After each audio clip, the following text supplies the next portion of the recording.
मैंने ऐसे लोग देखे जो कई बार शारीरिक रूप में बीमार रहे, लेकिन प्रभु का आत्मा उनके द्वारा भी अजीब और बड़े बड़े काम करता था। वो उनकी परीक्षा थी, जो उस परीक्षा से वो निकले। हर एक की परीक्षा अलग है, हर एक का जो टेस्टिमनी है वो अलग है, हर बंदा अलग तरीके से बनाया गया, पर हर बंदे का हल उस आत्मिक बनने में ही है। आमीन। आप जब जलंधर में आते हैं या लुधियाना में जाते हैं, उसी पुल से होकर गुजरते हैं। डॉक्टर भी उसी से निकलता है, इंजीनियर भी उसी से निकलता है, आम बंदा भी उसी पुल से होकर लुधियाना जाता है। उसी तरह से आपका और मेरा पुल एक ही है, वो आत्मिक बनना है, लेकिन हमारी मंजिल अलग अलग हो सकती, बुलाहट अलग अलग हो सकती, लेकिन हल एक ही है। उस जगह तक पहुंचने का जो परमेश्वर ने आपके लिए रखी है वो ये है कि आत्मिक बनने के बिना वो उस जगह पे पहुंचा नहीं जा सकता। आप जब मिस्ट्रीज सॉल्व करते हैं, आप जब आत्मिक बनते हैं, आप जब परमेश्वर की आत्मा की भेदों को आप समझना शुरू करते हैं, आप अपने आप को बनाना शुरू करते हैं। हालेलुया। कभी फास्टिंग की है बैठ के, कभी प्रेयर की है, कभी बैठ के बाइबल पढ़ी है ऐसे कि 2 घंटे की परमेश्वर मुझसे बात करे कि आज मैं अपने आप को सुधारने के लिए बाइबल पढ़ना चाहता हूं, या परमेश्वर मुझसे बात करे, मैं एक सरमन सुनना चाहता हूं। आप शाऊल की तरह शारीरिक भी रह सकते हैं, भरोसा रख सकते हैं लोगों की काबिलियत के ऊपर कि ये बड़ा लंबा चौड़ा इसको ले लो, ये बड़ा काबल है इसको ले लो, या आप दाऊद की तरह परमेश्वर के हिसाब से चल के उन लोगों को उसने उनका प्रधान नियुक्त किया हुआ, जो लोग कर्जाई थे, उदास थे, ऋणी थे, ऐसे लोग उसने लिए। ऐसी कलीसिया कौन चाहता है कि पास्टर से हर वक्त पैसे ही मांगते रहो या हर वक्त निराशा की बातें करते रहो? हाँ, लेकिन बाइबल कहती है जब आत्मिक रीति के साथ आप आत्मिक चीजों को समझते हैं, आपके हल होते हैं। आमीन। आज लोग ये समझने की कोशिश नहीं करते उनका बिजनेस डाउन क्यों है। बाइबल कहती जो तुम बोओगे वो तुम काटोगे। कभी टाइथ नहीं बोया, कभी परमेश्वर के सुसमाचार में हिस्सा नहीं डाला और बोलते हैं हमारा बिजनेस नहीं चला। बाइबल कहती उन लोगों के ऊपर हमेशा कर्ज रहते हैं जिनका पैसा परमेश्वर के लिए इस्तेमाल नहीं होता, हमेशा फिजूल खर्ची उनके घर का हिस्सा रहती। आप बाइबल पढ़ के देख लो, और वो नए नियम का या पुराने नियम का हिस्सा नहीं है। पुराने नियम लिखने से पहले ये बातें लिखी गई। आमीन। तो ये तो हमको सोचना है कि मैं क्या बोना चाहता हूं और क्या काटना चाहता हूं। बाइबल कहती कुरिन्थिया 1 उसकी 6 और 20 में लिखा, कहता अपनी देह के द्वारा परमेश्वर की महिमा करो, अपनी आत्मा के द्वारा परमेश्वर की महिमा करो, अपने पैसों के द्वारा भी एक बाइबल में लिखा परमेश्वर की महिमा करो। जो कुछ मेरे पास है मैं उसे परमेश्वर की को ग्लोरीफाई करने में अगर लगाऊंगा तो मैं सेफ रहूंगा। हाँ या ना? मेरा हल किस में है? आत्मिक रहने में। आमीन। आत्मिक रहने में। डैनियल को जब मालूम हुआ कि राजा ने एक आज्ञा निकाली है कि जो कोई मेरे सपने का अर्थ नहीं समझा पाएगा तो उसे मैं मार दूंगा, डैनियल ने कहा अपने तीनों दोस्तों को, कहता प्रार्थना करो कि स्वर्ग का परमेश्वर यहोवा अपने भेदों को मुझ पे प्रकट करे।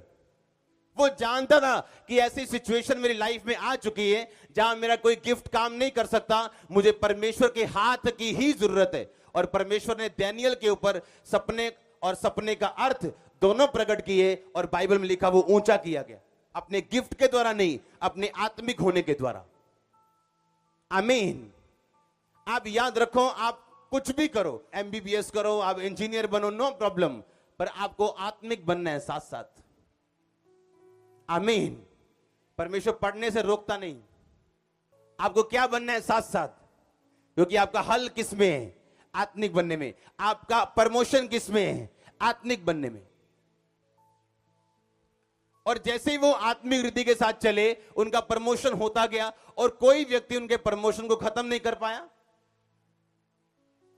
हालेलुया। आपका हल कहां पे है?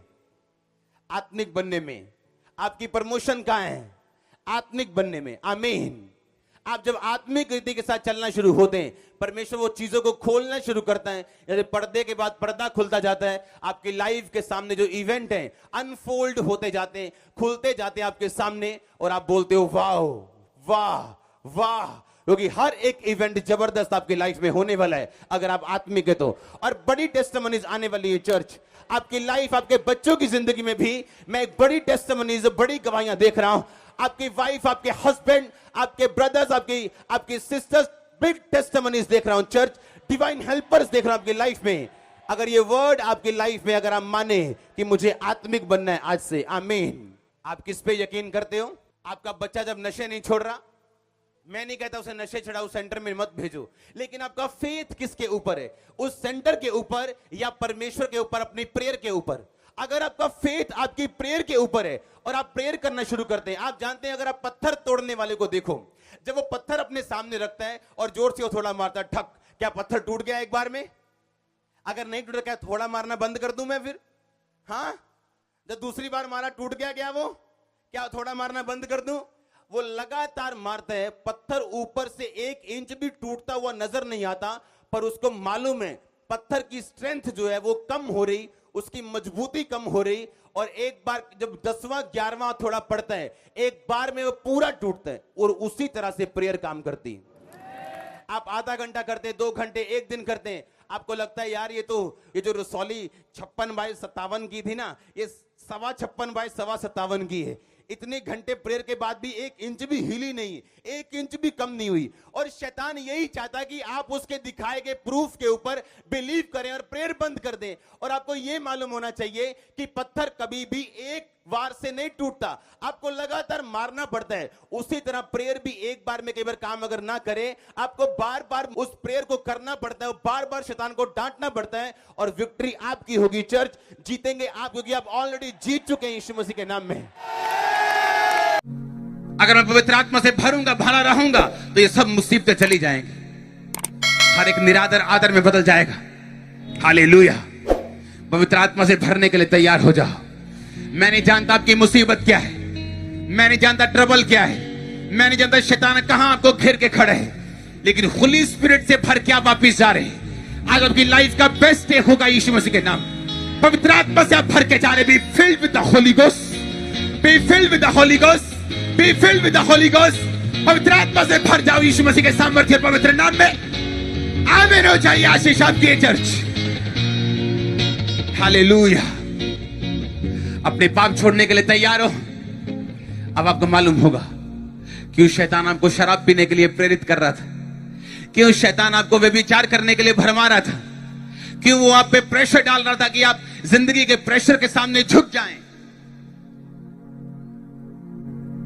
क्योंकि पवित्र आत्मा से भरपूर होना यह आम बात नहीं। जीवन में व्यभिचार है, कभी नहीं हो सकता। गैर भाषा मिल सकती शराबियों को भी, पता है, क्योंकि वो गिफ्ट है। कैरेक्टरलेस लोगों को चंगाई का वरदान मैंने देखा लेते हुए परमेश्वर से, क्योंकि वो गिफ्ट है। आप प्रेयर करेंगे, लिखा कॉलिंग ऑफ गॉड, जो खुदा के गिफ्ट है वो विदाउट रिपेंटेंस है। लेकिन पवित्र आत्मा नहीं होगा, क्योंकि वो साफ जगह पे रहते हैं, वो धर्मी के अंदर रहते हैं।